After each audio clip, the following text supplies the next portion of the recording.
Hello, யார் மாலத்தியா? ஆமா madam. Sir இல்லையா? போன் கொடு. சார் போயிட்டார் மேடம். எப்போ? கொஞ்ச நேரம் ஆச்சு. ஏதோ அர்ஜென்ட் வேலைன்னு சொல்லிட்டு போயிட்டாரு.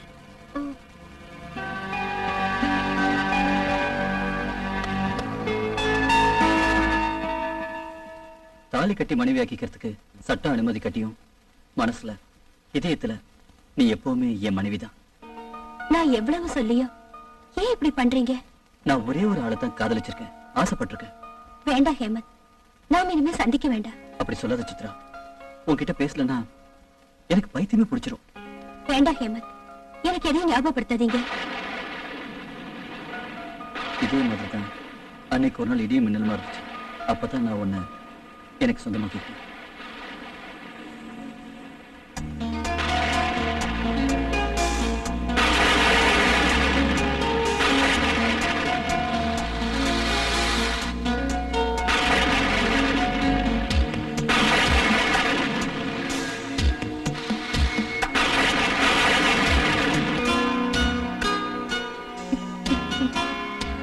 வாழ்நாள் கூட உங்க கூட இப்படி இருக்கிறது தான் எனக்கு இஷ்டம். எனக்கும் தான். இப்படி எவ்வளவு நாள் தான் இருக்கிறது? என்ன சொன்னீங்க? உங்களுக்கு என் மேல நம்பிக்கை இல்லையா? படிப்பு முடியறதுக்கு இன்னும் கொஞ்ச நாள் தான் பாக்கி இருக்கு. படிப்பு முடிஞ்சாலும் நாம இங்கதான் இருப்போம். சீக்கிரத்துல ஒரு வேலையை தேடிக்கணும். அதெல்லாம் கிடைக்கும். நான் அப்பா கிட்ட சொல்றேன். வேண்டாம். போன தடவை உன் கூட என்ன பார்த்தப்போ மறைச்சில பார்த்தாரு. அப்பாவுக்கு பாசம் இருக்கு, வெளியில காட்டிக்க மாட்டாரு. எனக்கு உன் பாசம் மட்டும் இருந்தா போதும். பாசம் மட்டும் போதுமா? எங்க அப்பா வந்து பாருங்க, எல்லாம் நல்லபடியா நடக்கும். அதோட நம்ம விஷயத்தை பேசுங்க. நானே வந்து பொண்ணு கேக்குறேன். ஓகே? முதல்ல வேலை, அப்புறம் கல்யாணம். காத்திருக்கலாம் முடியாதுப்பா. நான் உங்க அப்பா வந்து பாக்குறேன். முடியாதுன்னு சொல்லிட்டேன்னா நீ என் கூட வந்துடணும். வரேன். படுத்த வேண்டாம், ரொம்ப கோவத்துல இருக்கா. நீங்களும் அவ கூட ஆஸ்பத்திரிக்கு போயிட்டு வந்திருக்கலாம்ல.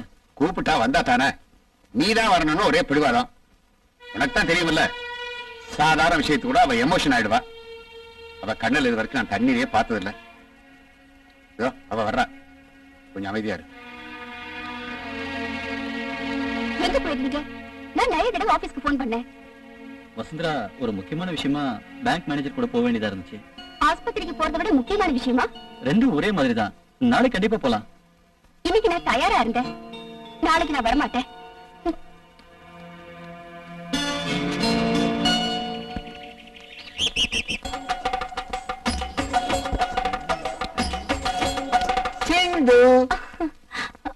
இந்த உனக்கு ஒரு பரிசு. என்னது? துறந்து பாரு, உனக்கு இஷ்டமானதுதான். பனையில இல்ல, கம்மல இல்லவே இல்ல.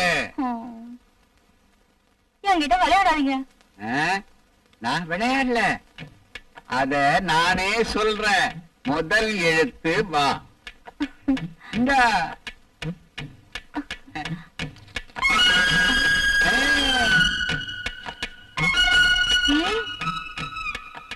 வடையா?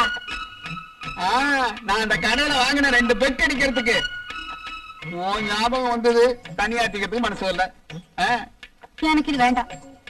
கையில காசு இருக்கா? எவ்வளவு வேணும்? ஒரு 5000. 5000மா? 50 ரூபாயா? பாக்கி அப்புறமா தர்றேன். கணக்குல வச்சுக்க வச்சுக்க. வா வா வா. பதிலா வடை, 5000க்கு பதிலா 50. காஞ்சேன். முதல்ல நான் சொன்னதை வாங்கி கொடு, அப்புறம் வச்சுக்கலாம் விளையாடலாம். வடையும் பணமும் போச்சு, மானமும் போச்சு.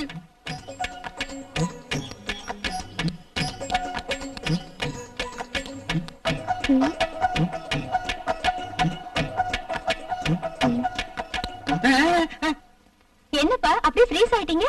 ஒண்ணு இல்லையே, நீ காலேஜுக்கு போகல? புறப்படு புறப்படு.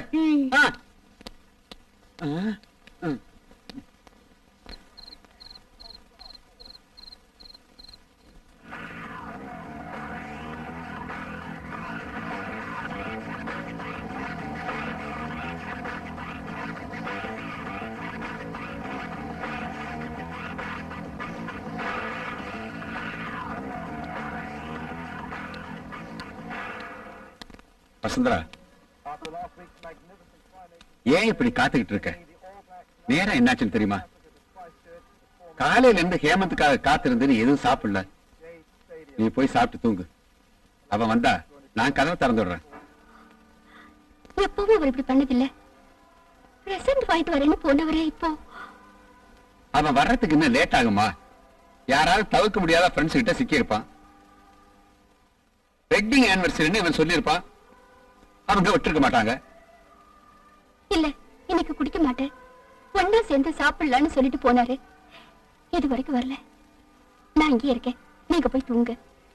ஏய், போய் படு.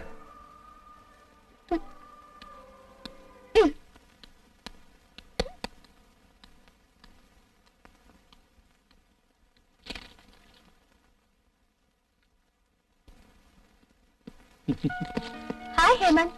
என்ன எதிர்பார்க்கல. நான் ஒரு சர்ப்ரைஸோட தான் இங்க வந்திருக்கேன். என்ன அவ்வளவு பெரிய சர்ப்ரைஸ்? என் வாழ்க்கையில இனி எல்லாமே நீதான். எனக்கு இன்னைக்கு வெட்டிங் ஆனிவர்சரி. ஓ, ஒரு மகத்தான மாற்றம் நடந்த நாள்னு சொல்லுங்க. ஆமா, இன்னொரு நல்ல மாற்றத்துக்காக முதல் சன்மானம் உனக்கு தான். இனி எப்பவும் உனக்கு அப்புறம் தான். என்ன சன்மானம் சொல்லவே இல்லையே. இந்தா. வாவ், ஆஹா, சூப்பர், வண்டர்ஃபுல். எவ்வளவு அழகா இருக்குங்க.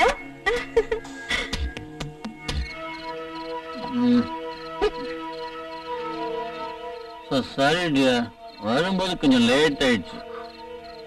இன்னைக்கு நீங்க குடிச்சிருக்கீங்கல்ல? தவிர்க்க முடியல, சாரி.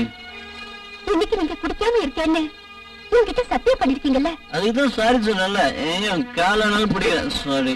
நாட்டை தாங்க முடியல. ஆமா, இன்னைக்கு கொஞ்சம் ஓவர் ஆயிடுச்சு. மத்தியானம் நம்ம 2 பேரும் சேர்ந்து சாப்பிடலாம்னு சொன்னீங்கல்ல? இது வரைக்கும் நான் எதுவுமே சாப்பிடாம இருக்கேன். சாரி, நான் சாப்பிட்டு வந்துட்டேன். ஃப்ரெண்ட்ஸும் கூட சேர்ந்து நல்ல சிக்கனு ஃபிஷ். இன்னும் ஸ்மெல்லு கூட போல. நீங்க சாப்பாடு சாப்பிட்டாச்சா? ஆ, இத ஃப்ரெண்டு கிட்டே கொண்டு போய் கொடுங்க.